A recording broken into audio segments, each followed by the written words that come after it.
So the first question is about a patient who is in her 70s, 78 years old, postmenopausal woman, and she came to your office for adjuvant management of her breast cancer. So she just had a surgery and found to have a 3 centimeter estrogen receptor positive, Allred score of 7, progesterone receptor negative, HER2 also not amplified breast cancer. And she, during the sentinel lymph node biopsy, they found that she has 2 out of the 3 lymph nodes being positive. And they did Oncotype score, and in this case is 33, which belongs to the high risk. The question is, what's the adjuvant therapy? So this is an elderly patient, so usually we would like to look at the CARG chemo-toxicity score, and she, after putting all the parameters, she was 10. So with all that information, what would be our recommendation? Should we be considering adjuvant chemotherapy because her oncotype is 33? Another issue is that they also did the Ki67, the companion diagnostics for abemaciclib adjuvant therapy, and she had a 33% Ki67, which is also elevated, and she would have met the FDA label for adjuvant abemaciclib. So, the other option, whether she needs chemotherapy, and the second, would you prescribe abemaciclib for her, and then hormonal therapy, and also how, would you consider bone strengthening agents? So my answer in this patient, first, in regards to the chemotherapy, I would consider not to give her chemotherapy because of her CARG score being 10, which belongs to the high-risk category. These patients can have a higher risk of chemotherapy-induced toxicities. So at the recent ASCO meeting, the ASTER 70s was presented, and this is a randomized study looking at adding chemotherapy or not to patients who are older than 70 years old.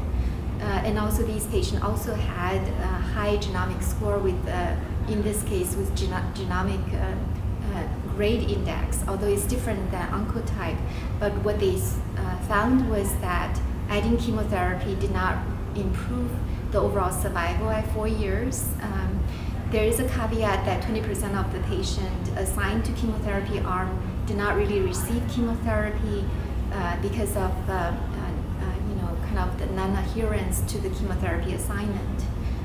But even taking into that consideration, so for example, per protocol analysis of the overall survival, although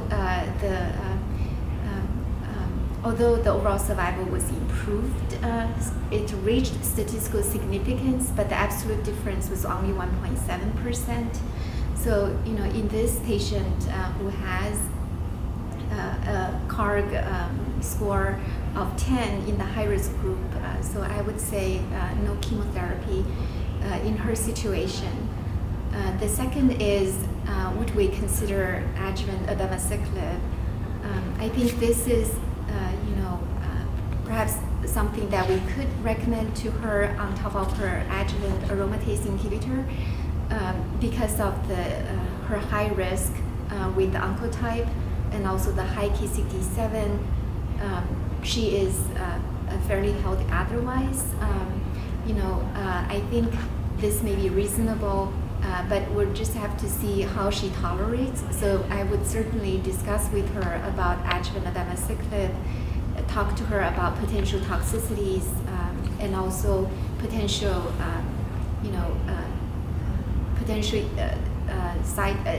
increased visits to the office and other things. And then the third thing is adjuvant hormonal therapy. We routinely give adjuvant aromatase inhibitors. As we mentioned in the question, actually I forgot to mention here that she had a little bit osteopenia but did not have any osteoporosis. She didn't have any fractures. So I think aromatase inhibitor is adequate, is appropriate for her. but aromatase inhibitors can increase fracture risk. And based on the ABCSG 18 study, I think this would be really reasonable to give her denosumab, 60 milligrams every 6 months during her adjuvant aromatase inhibitor therapy. And at the ASCO meeting, the ABCSG 18 also showed not only it would reduce fracture risk, it could also improve the survival outcomes for patients with early stage breast cancer, postmenopausal women, and on aromatase inhibitors. So that would be my answer. So in this elderly patient, I would say give her adjuvant hormonal therapy with aromatase inhibitor class denosumab. Consider abemaciclib adjuvant therapy. I would probably not give her chemotherapy.